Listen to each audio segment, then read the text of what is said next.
The ride that changed everything. It all started on what I thought would be just another regular Tuesday. The office was buzzing with the usual chaos. Ringing phones, clicking keyboards, muffled conversations of tired coworkers discussing deadlines and coffee breaks. I had just wrapped up a long day at work, feeling drained but relieved that I could finally go home, kick off my shoes, and get some well-deserved rest. Working for Mark, a high-profile businessman, had never been easy.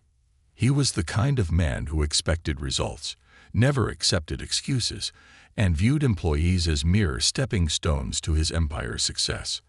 I respected his work ethic, but his cold, transactional nature made it difficult to connect with him. There was no room for camaraderie, no casual after-work drinks. Just work, work, and more work. I was packing up my laptop when my phone rang. I glanced at the screen, frowning slightly. The name flashing on it wasn't one I was expecting. Sarah, Mark's wife. I had met Sarah a handful of times at company events. She was the complete opposite of her husband, kind, graceful, and always composed, as though she belonged to a world that Mark himself could never truly touch. While Mark carried an air of dominance and detachment, Sarah exuded warmth. Curious, I answered the call. "Hello." "Hi, Jason," came her voice, soft and composed. "I hope I'm not catching you at a bad time." I hesitated. Sarah had never called me before, not even for anything work-related. "No, not at all. What's up?" She exhaled, as though relieved. "I need a favor. I was wondering if you could give me a ride. Mark is tied up with something urgent, and I need to get to a meeting across town." A ride. I glanced at the time. Something about this felt off. Mark was known for being possessive, controlling even. It wasn't like him to let Sarah fend for herself when it came to business-related matters. "Sure," I said after a pause. "Where should I pick you up?" She gave me her address, and we agreed to meet in an hour. I had a nagging feeling in my gut, but I shook it off. It was just a simple favor. Nothing more. An hour later, I pulled up to the driveway of their lavish home, one of those modern mansions that seemed to exist in a world far removed from mine. The neighborhood was eerily quiet, the kind of place where the air felt too clean, the lawns too perfect, and the houses too distant from one another. As I stepped out of my car, I spotted Sarah waiting by the door. She was stunning, as always. Dressed in a casual yet elegant outfit, simple jeans and a flowing white blouse, she radiated the effortless grace that always seemed so natural to her. But there was something different about her today. Her smile was there, but it didn't quite reach her eyes. "Hey," she greeted, walking toward me. "Hey," I replied. "Hope I'm not late." She shook her head, slipping into the passenger seat. "No, you're right on time. Thanks for doing this, Jason." "No problem," I said as I pulled out of the driveway. "So what's this meeting about?" She hesitated for a moment, looking out of the window before finally answering. "Just business-related stuff. It's nothing important." Her voice was careful, controlled. I didn't push. We drove in silence for a while, the city lights reflecting in the car windows as we weaved through the streets. Then, out of nowhere, Sarah broke the quiet. "Jason," she said, her voice softer now. "Can I ask you something?" "Of course." She took a deep breath, her fingers fiddling with the hem of her blouse. "Do you ever feel like you're invisible?" The question caught me off guard. "Invisible?" She nodded, her gaze fixed outside the window. "Like, you're just there, existing, but no one really sees you, not in the way that matters." Something in her tone made my stomach twist. I gripped the steering wheel a little tighter. "Yeah," I admitted after a moment. "I think everyone feels that way sometimes." She turned to look at me, and for the first time that night, I saw something raw and unguarded in her eyes. "That's how I feel all the time," she whispered. Silence settled between us. I had no idea what to say. This was Mark's wife. And yet, sitting beside me in that moment, she felt like something else entirely. Someone real, someone vulnerable, someone lost. "Sarah," I started, but she cut me off with a small, bitter laugh. "I don't know why I'm telling you this," she said, shaking her head. "I guess I just needed to say it out loud." I swallowed hard. "Does Mark?" "He doesn't notice," she answered before I could even finish the question. "Or maybe he does, and he just doesn't care." My jaw clenched. I had worked for Mark for years. I knew the kind of man he was. Ruthless, unforgiving, ambitious to a fault. But hearing Sarah say it like that, so detached, so resigned, it made my blood simmer in a way I wasn't prepared for. I knew it wasn't my place to interfere. I wasn't her friend. I wasn't her confidant. I was just an employee doing a favor. But damn it, in that moment, I didn't want to be just an employee. I wanted to be something more. I wanted to help. Before I could say anything else, Sarah exhaled sharply and forced a smile. "Sorry, Jason. I didn't mean to dump that on you." "You don't have to apologize," I said, my voice firmer than before. "You deserve to be heard." She looked at me for a long moment, her expression unreadable. Then, softly, she whispered, "Thank you." Something changed in the air between us. A shift, a realization, a connection I hadn't expected but couldn't ignore. This ride was supposed to be a simple favor. But as I drove through the dimly lit streets, I couldn't shake the feeling that it was the beginning of something else entirely. Something that would change everything. Forever. The confession that changed everything. The drive back from Sarah's meeting was far more tense than the one before. The weight of her words lingered in the car, making the silence feel heavier than it should have been. I had spent years working under Mark, knowing him as the ruthless businessman he was. But until tonight, I had never thought about what it must have been like to be married to him. Sarah had spoken about loneliness, about feeling invisible. And yet, as she sat next to me in the passenger seat, I couldn't understand how someone like her, someone so full of warmth and quiet strength, could ever be overlooked. I stole a glance at her. She was staring out the window, lost in thought. The city lights flickered across her face, illuminating something in her expression that I couldn't quite name. "You okay?" I finally asked. She blinked, as if just remembering I was there, and let out a small sigh. "Yeah, just thinking." "About what?" Sarah hesitated, her fingers lightly tracing the stitching of the car's seat. "You ever feel like you're stuck in something you can't get out of?" My grip tightened on the steering wheel. "Yeah," I admitted. "I think a lot of people feel that way." She turned her head slightly, her gaze meeting mine for the briefest second. "How do you get out?" I opened my mouth to answer but stopped. "How do you get out of something like that?" Most people didn't. They stayed. They endured. They pretended. And I had a feeling Sarah had been doing that for a long time. Before I could figure out what to say, she let out a humorless chuckle. "You know, when I married Mark, I really thought he saw me. Not just for my looks, not just for what I could add to his image, but for me. I thought we were a team. But as the years went by, I realized I was just another piece in his collection. Another business investment. I didn't know why, but that hit me like a punch to the gut. "You're more than that," I said before I could stop myself. Sarah turned fully toward me now, her eyes searching mine. "Am I?" "Of course," I said firmly. "You're not some trophy, Sarah. You're someone who deserves to be seen." She let out a breath that sounded almost shaky. "Mark doesn't see me, Jason. He sees what I represent. And I've tried everything. Tried to get him to notice me, to care. But nothing works. I'm just there." The emotion in her voice was raw, real. For the first time in years, I wasn't looking at Sarah as just Mark's wife. I was looking at her as a person, a woman who was suffocating in her own home. I wanted to say something, anything, to make her feel better, to reassure her that she wasn't alone. But before I could, my phone rang. I glanced at the screen. Mark. Of course. Sarah's expression hardened as she saw his name pop up. She turned away, staring back out the window as I reluctantly answered, Jason, where the hell are you? Mark's voice was as sharp as ever, impatient and commanding.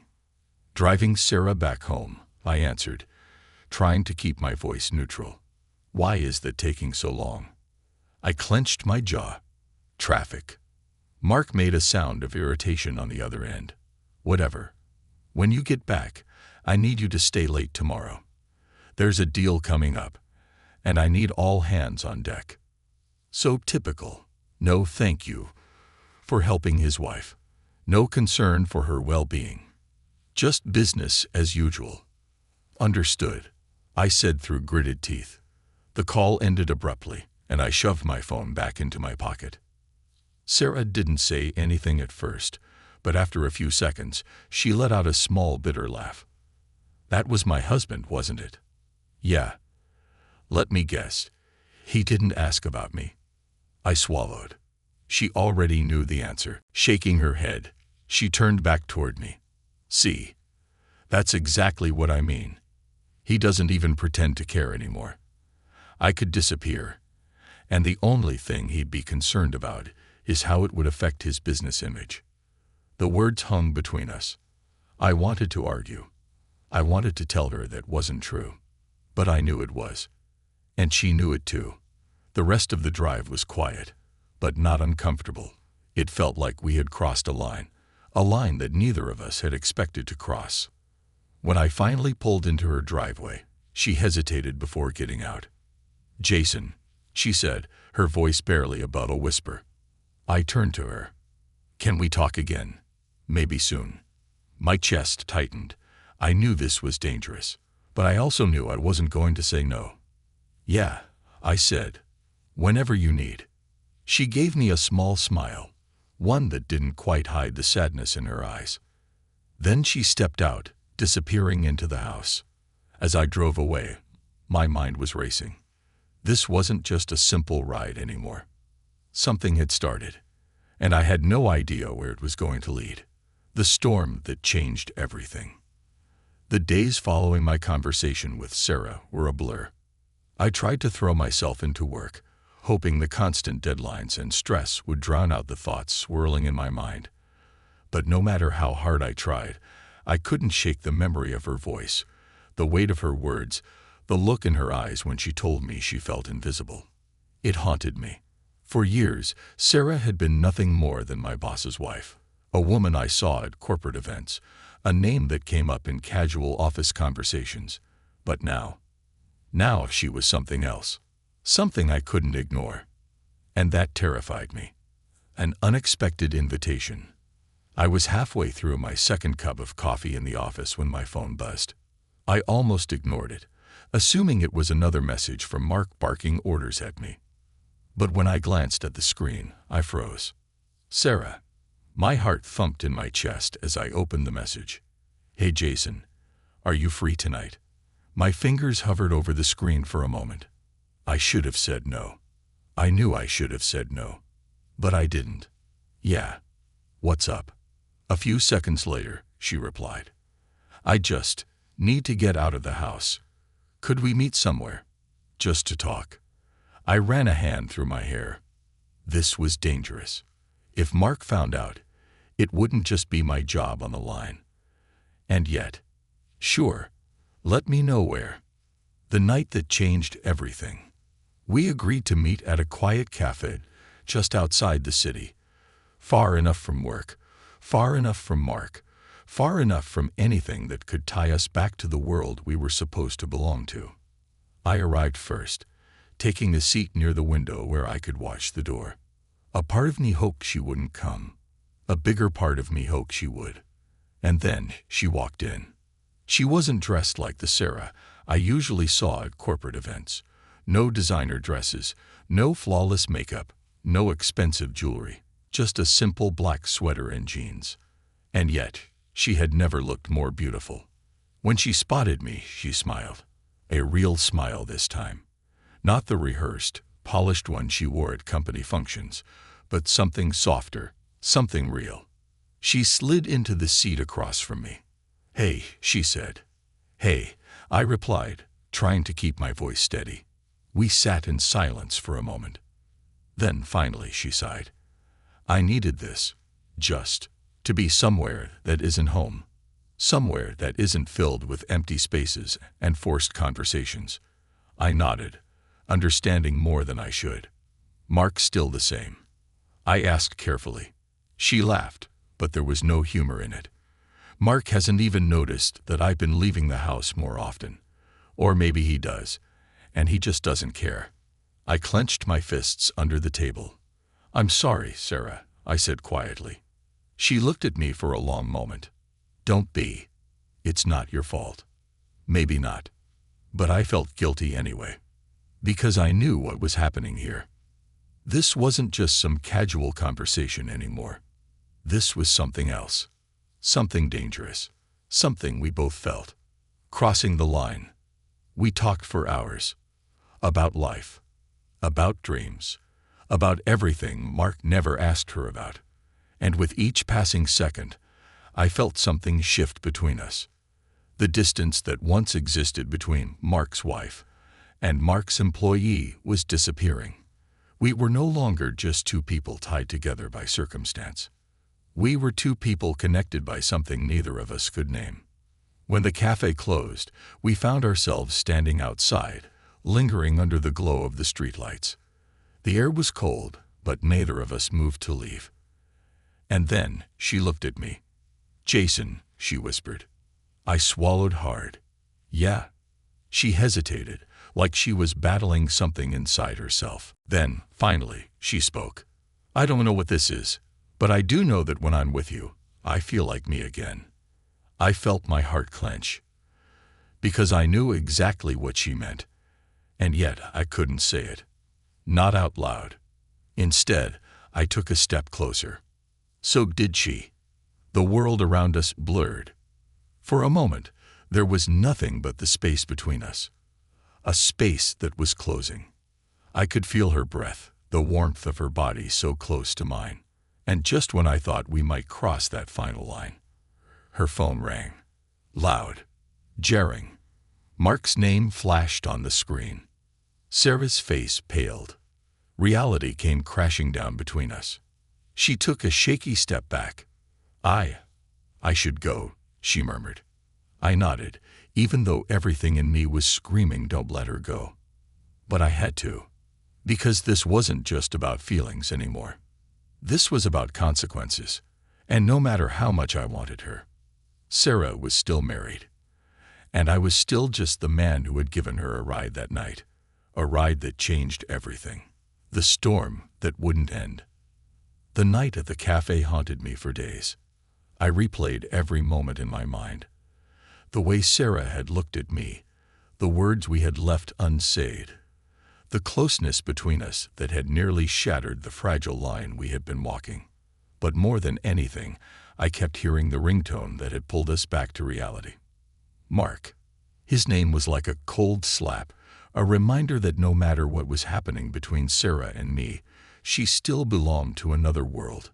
His world. A world I had no business stepping into. And yet, I couldn't stop myself.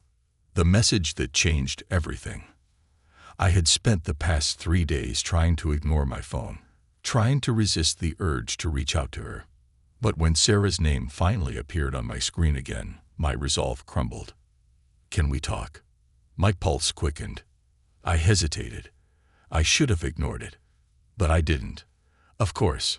"Where?" Her reply came almost instantly. "My place. Tonight." I stared at the screen. This was different. This wasn't a cafe. This wasn't a public space where we could pretend nothing was happening. This was her home. Mark's home. The risk was undeniable. But I still texted back. "I'll be there." A house full of shadows. By the time I pulled up to the house, it was late. The neighborhood was quiet, the only sound coming from the wind rustling through the trees. Sarah's house, Mark's house, stood like a cold monument against the night, the lights inside dim, as if the entire place was holding its breath. My hands gripped the steering wheel. I could turn around. I could pretend I never saw her message. But deep down, I knew I wouldn't. With a slow breath, I stepped out of the car and walked to the door. Before I could knock, it opened. Sarah stood there, barefoot, wrapped in a thin sweater. She looked tired, but there was something else in her eyes too. Something unreadable. "Come in," she said softly. I hesitated. Then I stepped inside. The truth she had been hiding. The house was quiet, almost too quiet. I glanced around, expecting to feel Mark's presence somehow, but there was nothing. No sign of him. Sarah led me to the living room. The space was elegant, modern, lifeless. It didn't feel like a home. It felt like a showroom, a place designed to look perfect, but empty underneath. She sat down on the couch, pulling her sweater tighter around herself. "Mark's out of town," she said before I could ask. "Business trip." My jaw tightened. Of course he was. That explained why she had called me here. She wasn't afraid of being caught. Not tonight. I sat down across from her. "Sarah," I started carefully, "what's going on?" She exhaled, rubbing her hands together as if trying to find warmth. Then, finally, she looked at me. "I lied," she whispered. I frowned. "About what?" Her throat bobbed. "About why I called you that night. About why I needed a ride." I leaned forward. "Sarah." She shook her head. "I didn't have a meeting, Jason." I froze. She let out a bitter laugh, looking down at her hands. I needed to get out. I needed someone to take me away from here, even if it was just for a little while. And you were the only person I could think of." I didn't know what to say. She continued before I could find the words. "I've been trapped in this marriage for years. I knew what I was getting into with Mark. I knew he wasn't the affectionate type. I knew he wasn't going to be the kind of husband who put me first. But I thought I could handle it. I thought maybe I could change him." Her voice wavered. But I was wrong. I swallowed hard. "Sarah, I'm not telling you this because I want pity," she interrupted. "I don't need someone to feel sorry for me. I need you to understand why I've been reaching out to you." I stared at her, my heart pounding. "This isn't just about feeling lonely, Jason," she said. "It's about feeling alive again." Something inside me cracked. I had spent so long convincing myself that whatever was happening between us wasn't real, that it was just a moment of weakness. But it wasn't. And now, neither of us could pretend anymore. The moment we couldn't take back. I don't remember who moved first. Maybe it was her. Maybe it was me. But suddenly, we were close. Too close. Her breath was warm against my skin, her fingers trembling slightly as they brushed against mine. I should have stopped. But I didn't. I couldn't. And neither could she. She leaned in, her lips only inches from mine. "Tell me this is wrong," she whispered. I opened my mouth. Nothing came out, because I couldn't tell her that. Not when every part of me was screaming that this was right. And then, the front door slammed. We both jumped apart, hearts pounding. Footsteps. Loud. Heavy. I barely had time to process what was happening before a voice echoed through the house. A voice I knew too well. "Sarah." "Mark." My blood ran cold. Sarah's face turned pale. "Jason," she whispered, her voice barely audible. "You need to go. Now." But it was too late. The footsteps were getting closer. And the door to the living room was about to open. The room froze. Sarah and I sat motionless, our bodies stiff, our breath caught in our throats. Mark's footsteps grew louder, each step sending a pulse of dread through my veins. This wasn't just a mistake. This was a disaster. I had been careful. We both had. And yet, here we were, caught in a moment that could never be undone. Sarah's hand tightened around mine for just a second before she pulled away, standing up abruptly. She smoothed down her sweater, took a deep breath, and turned toward the doorway just as Mark stepped in. He stopped the second he saw me. His sharp blue eyes flickered between Sarah and me, his jaw tightening. "What the hell is this?" I forced myself to stand, keeping my expression neutral even though my heart was hammering against my ribs. Sarah was the first to speak. "Mark, you're home early." Her voice was steady, but I could hear the underlying tension. Mark's gaze never left me. "I asked you a question, Sarah," he said, his tone dangerously calm. "Why is he here?" I opened my mouth, scrambling for an excuse, but Sarah beat me to it. "Jason just stopped by to drop something off for me." Mark's eyes narrowed. At midnight, I clenched my fists. It was a flimsy excuse, and we all knew it. Mark wasn't stupid. He could smell blood in the water, and right now, I was bleeding. Sarah took a step toward him, her expression unreadable. "You're being paranoid, Mark." "Am I?" His voice was like ice. Silence. Then he turned to me. "You," he said, his voice deceptively calm. "Outside. Now." A muscle in my jaw twitched. Sarah's fingers brushed against my arm, a silent plea. But I couldn't back down. I nodded. "All right." The confrontation. We stepped outside onto the porch, the cold night air pressing against my skin. Mark closed the door behind him, then turned to face me, his expression unreadable. For a moment, neither of us spoke. Then, finally, he let out a humorless chuckle. "You know," he said, shaking his head, "I always thought you were smarter than this, Jason." I clenched my jaw. "There's nothing going on, Mark." His eyes darkened. "Don't insult me." My fists tightened at my sides. This was it. The moment I had been dreading.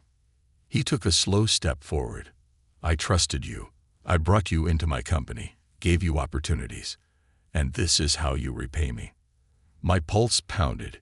"You don't see her, Mark." His head tilted slightly, like he wasn't sure he had heard me correctly. I swallowed hard, but I didn't back down. "You treat her like she's just another asset in your portfolio," I said, "like she's a decoration instead of a person." Mark's jaw tensed. "You think you know anything about my marriage?" I exhaled sharply. "I know enough." He stared at me for a long moment, something dangerous flickering in his gaze. Then suddenly, he let out a short laugh. "You really think she wants you?" I stiffened. Mark took another step closer, lowering his voice. "Sarah doesn't love you, Jason," he said, his tone mocking. "She's bored. That's all this is, a distraction. And the second she gets what she wants, she'll go right back to her perfect little life. Without you."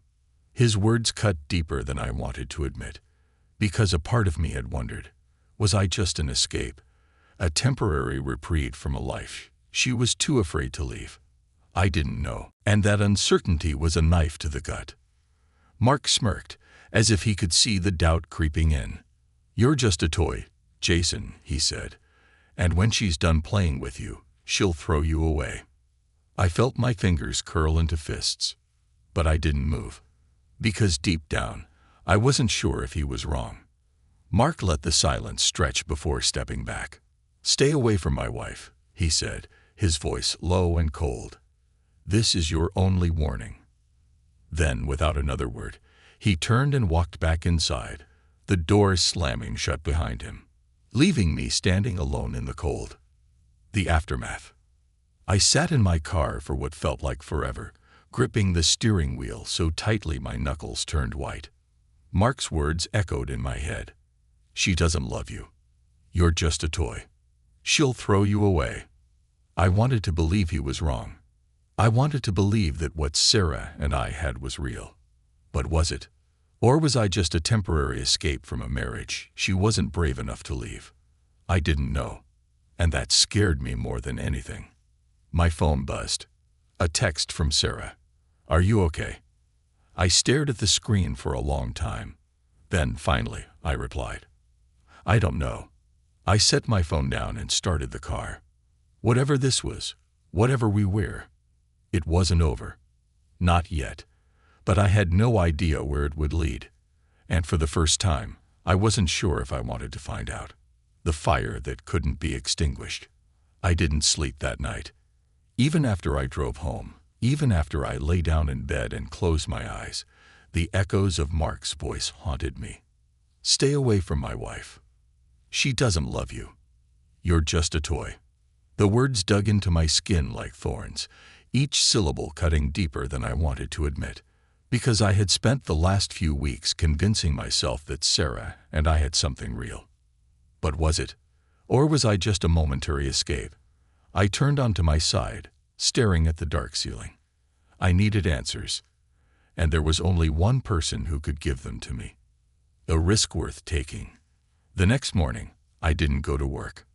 Mark's warning still lingered, and I knew walking into that office would be like stepping onto a battlefield. Instead, I found myself driving through the city streets, past the morning rush, past the glass towers that made up Mark's empire. Toward Sarah, I had no idea what I was going to say. No idea what I was hoping to hear.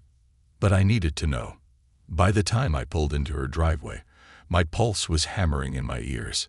For a moment, I just sat there, gripping the steering wheel. This was reckless. This was dangerous. This was everything I had been trying to avoid. And yet, before I could talk myself out of it, I stepped out of the car and rang the doorbell. Seconds stretched into eternity. Then, the door opened. Sarah stood there, dressed in a loose sweater and jeans, her expression shifting from surprise to concern. "Jason," she breathed. "What are you doing here?" I exhaled.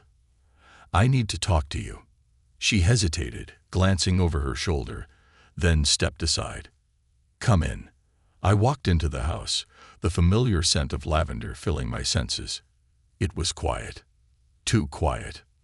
"Mark's at work," she said, answering the question I hadn't asked. I nodded. Then, without preamble, I turned to her. "Did you lie to me?" She frowned. "What?" "Did you lie to me, Sarah?" I repeated, my voice harder than I intended. "About us. About what this is." She stiffened. I ran a hand through my hair, pacing the room. "I talked to Mark last night," I said, my voice lower now.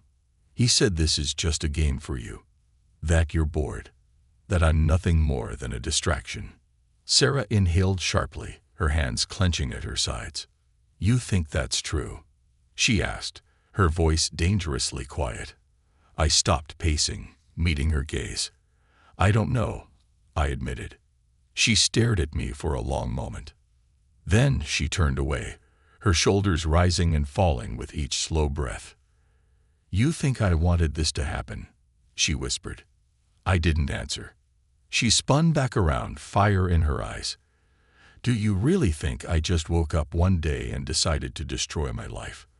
That I thought, Mom, maybe I should get emotionally attached to someone who actually sees me for once?"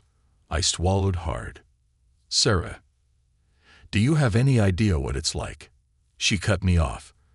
"To be trapped in a marriage where you're nothing more than an accessory. To wake up every morning and realize the person sleeping next to you doesn't care whether you stay or go." I felt my chest tighten. "I spent years pretending, Jason," she whispered, her voice breaking. "Years convincing myself that if I just tried harder, if I just waited longer, Mark would finally look at me like I mattered." Tears welled in her eyes, but she didn't let them fall. But he never did. The room was suffocating now, the air thick with something we couldn't name. "I didn't lie to you," she said, her voice softer now. "I never did. But if you're asking me if I'm scared..." She let out a shaky laugh. "Then yes, I am. Because I don't know what happens next." Neither did I. But I knew one thing. I couldn't walk away. Not now. Not ever. Slowly, carefully, I stepped toward her. "Then let's figure it out together," I said. She looked up at me, searching my face for something. Then she nodded. And just like that, the storm inside me finally settled. A dangerous plan. The hours slipped by in a haze of quiet confessions and unspoken promises. By the time I checked my watch, it was already past noon. I should go, I said, though I didn't move. Sarah's fingers brushed against mine. Stay a little longer. I hesitated. Then my phone buzzed. I glanced at the screen. Mark. Of course. I exhaled. I have to take this. Sarah nodded, stepping back as I answered. Jason. Mark's voice came through, cool and unreadable. Yeah. Come to my office. Now. I swallowed hard. This wasn't good. Everything okay? I asked, keeping my voice neutral. Just get here, he said, then hung up.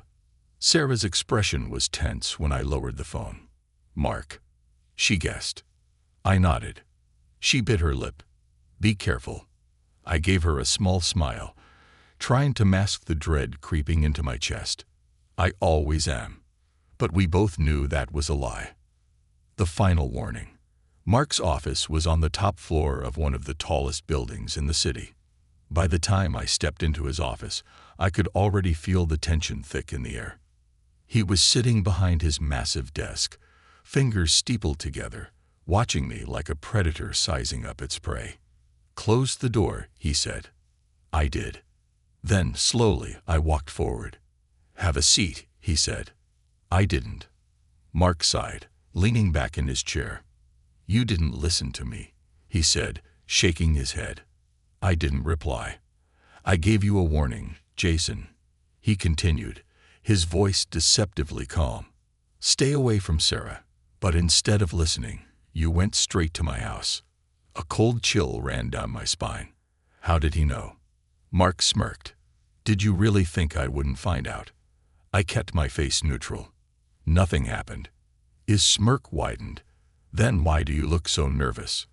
I clenched my fists. What are you going to do, Mark? I asked, meeting his gaze. Fire me. His eyes darkened. Oh, Jason, he murmured. You have no idea what I can do. I held my ground. This was it, the point of no return.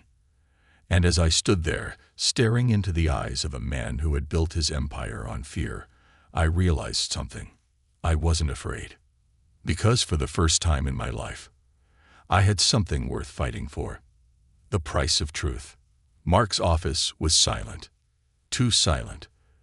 The kind of silence that came before a storm. I stood there, facing a man who had spent years shaping his empire through intimidation, control, and ruthlessness. And now I had crossed him. Not just as an employee, but as a man who had something he couldn't control. His wife. The trap was already set. Mark leaned back in his chair, his fingers drumming lightly against the polished mahogany desk. You know, Jason, he said, his voice eerily calm, I always considered you reliable, a hard worker, smart. He exhaled, shaking his head. But this was stupid. I said nothing. I didn't trust my own voice. Mark picked up a pen from his desk, rolling it between his fingers. Do you know how easy it would be for me to destroy you? His words didn't come as a surprise. I had expected threats, expected power plays. But I also knew one thing Mark didn't. I wasn't afraid of him anymore. I took a slow breath. Then why haven't you? His grip on the pen tightened slightly. I had hit a nerve. He forced a chuckle. Because unlike you, I think before I act. He gestured around his office. I built this empire, Jason, from nothing. You think I don't see everything that happens inside it? I clenched my jaw. Tell me, he continued, voice tripping with amusement, what do you think happens next? You really think Sarah's going to run off with you? That she's going to throw away everything I've given her? My chest tightened, because that was the one question I didn't have an answer to. Did Sarah really want to leave, or was I just an escape? Mark leaned forward, his expression turning sharp. You are nothing more than a distraction, Jason, he said coldly. And when she's done with you, she'll come crawling back to me. Because she knows, just like you know, that she can't survive without me. I gritted my teeth. "You're wrong," I said. Mark smirked. "Am I?" Then, slowly, he reached into his desk drawer and pulled out a folder. He slid it across the desk toward me. "Go ahead," he said. "Open it." I hesitated. Then I did. And my stomach dropped. Inside were photos of me and Sarah, meeting at the cafe, me standing in her driveway, her letting me into the house. Every moment we had fought was private, wasn't. "You think I don't have people watching?" Mark said, leaning back in his chair, arms crossed. "You think I wouldn't protect my investments?" The word made my blood boil. He didn't see Sarah as his wife. He saw her as a possession. Mark sighed, feigning disappointment. "You see, Jason, there are two ways this can go. On." He held up a single finger. "You disappear. Quietly. No mess. No scandal. I give Sarah some time. She realizes what a mistake she made, and everything goes back to how it should be." I swallowed hard. "And the other?" Mark smiled. It wasn't a friendly smile. It was the kind of smile a man gave before he put a knife in your back. "The other," he said, standing up slowly, "is I ruin you." I kept my expression neutral, but inside, I felt the weight of what he was saying. "I'll make sure no company ever hires you again," Mark continued. "I'll bury you in legal fees, in scandal, in everything you can't afford to fight." He stepped closer. "I will destroy you, Jason." I felt my pulse hammering, but I didn't back down. "Go ahead," I said. Mark's eyes narrowed. I stepped closer. "I don't care what you do to me." And for the first time, I saw a flicker of something in his eyes. Doubt. Because he expected me to fold. Expected me to beg. But I wouldn't. I couldn't. Not when Sarah was still trapped in his world. Not when I had the chance to get her out. Mark studied me for a long moment, then let out a quiet laugh. "You really think you can save her?" he asked. I exhaled. "I think she can save herself." His smile faded. And just like that, I knew. I had already won. The escape plan. I left Mark's office without another word. I knew he would try to retaliate. But I also knew something else. He was losing control. And nothing terrified a man like Mark more than losing control. By the time I reached my car, my phone buzzed. "Sarah." I answered immediately. "Jason." Her voice was urgent, frantic. "Mark just called me." I exhaled. "I know." There was silence on the other end. Then, "I'm ready." My heart stopped. "What?" Sarah took a shaky breath. "I'm done pretending. I'm done waiting for him to change. I need to get out." I gripped the steering wheel. "Are you sure?" "Yes." It was the most certain I had ever heard her sound. And in that moment I knew. We had passed the point of no return. The final goodbye. That night, Sarah packed a single bag. She didn't take much, just the essentials. She didn't want his money, didn't want his house. She just wanted freedom. I waited in the car outside, my hands gripping the wheel. Then, finally, the door opened. She stepped out, the cool night air wrapping around her like a whisper. She didn't hesitate. She didn't look back. She just walked straight to the car, opened the door, and got in. We sat there for a moment, neither of us speaking. Then, softly, she reached over and took my hand. "I don't know where we're going," she whispered. I squeezed her fingers gently. "Then let's figure it out together." She smiled. And just like that, we drove away, leaving the past behind, leaving him behind, leaving behind everything that had once kept us trapped. Because for the first time, we were free. Epilogue. A new beginning. Mark tried to fight. He tried to pull Sarah back. But in the end, he lost. Because he had spent so many years controlling everything around him that he had forgotten one simple truth. You can't control love. And in the end, love was the one thing he could never buy, never own, never bend to his will. Sarah and I didn't have a perfect ending, but we had something better. We had a beginning. And sometimes, that's all you need. The price of freedom. The city lights blurred past as I drove, my grip on the steering wheel tight, my mind racing with everything that had just happened. Sarah sat beside me, silent but resolute. She didn't look back. Not once. Neither did I. Because we both knew. There was nothing left behind us worth holding on to. The final move. We didn't go to my place. We didn't go to hers. Instead, I drove us to a small motel on the outskirts of the city, a place far enough from Mark's reach that we could breathe, even if just for a moment. Sarah didn't speak as we checked in. She just held onto her single bag, the weight of her decision pressing down on her shoulders. Once inside the dimly lit room, she sat on the edge of the bed, staring down at her hands. "I can't believe I actually did it," she murmured. I sat down beside her. "You did the right thing." She exhaled slowly. "Then why does it feel like I just burned my entire life down?" I reached for her hand, lacing my fingers through hers. "Because you did." She let out a soft, bitter laugh. And now what? I didn't have an answer. All I knew was that we had crossed a line that could never be undone. Mark wouldn't let this go. And I had no doubt that by tomorrow morning, he'd be using every resource he had to find her, to control her, to take back what he believed was his.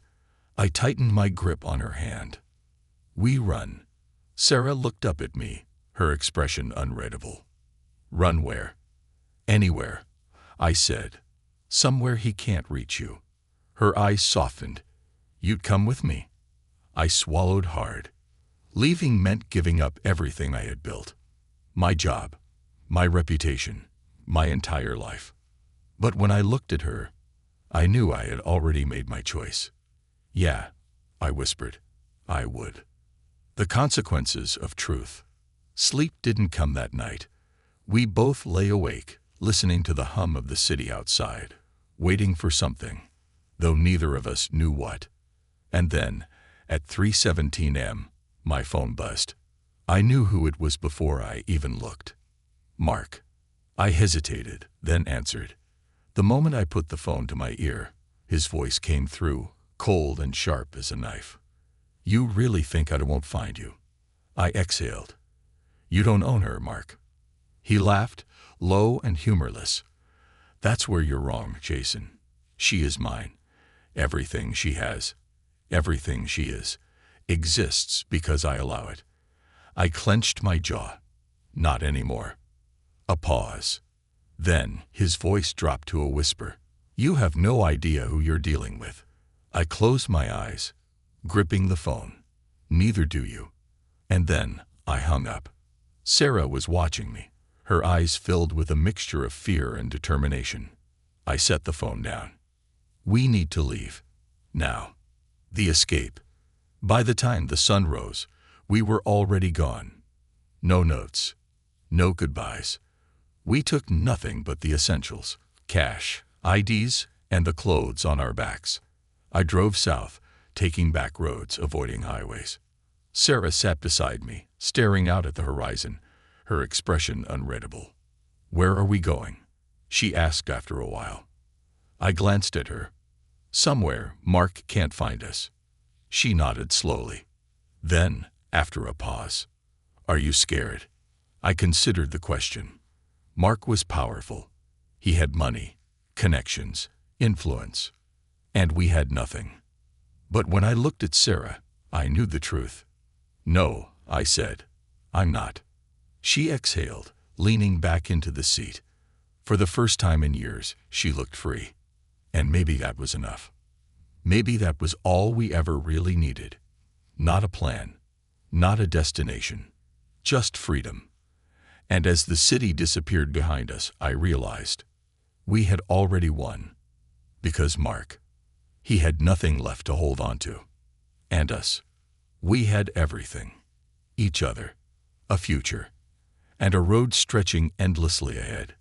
Epilogue. The price of love. Mark never stopped looking. But he never found us. Because the thing about men like him, they only know how to hold on to power. They don't know how to let go. And in the end, that's why he lost. Sarah and I built a life. It wasn't perfect. It wasn't easy. But it was ours. And sometimes that's the only happy ending you really need. Because in the end, love isn't about ownership. It's about choice. And Sarah, she chose me. And I chose her. Forever.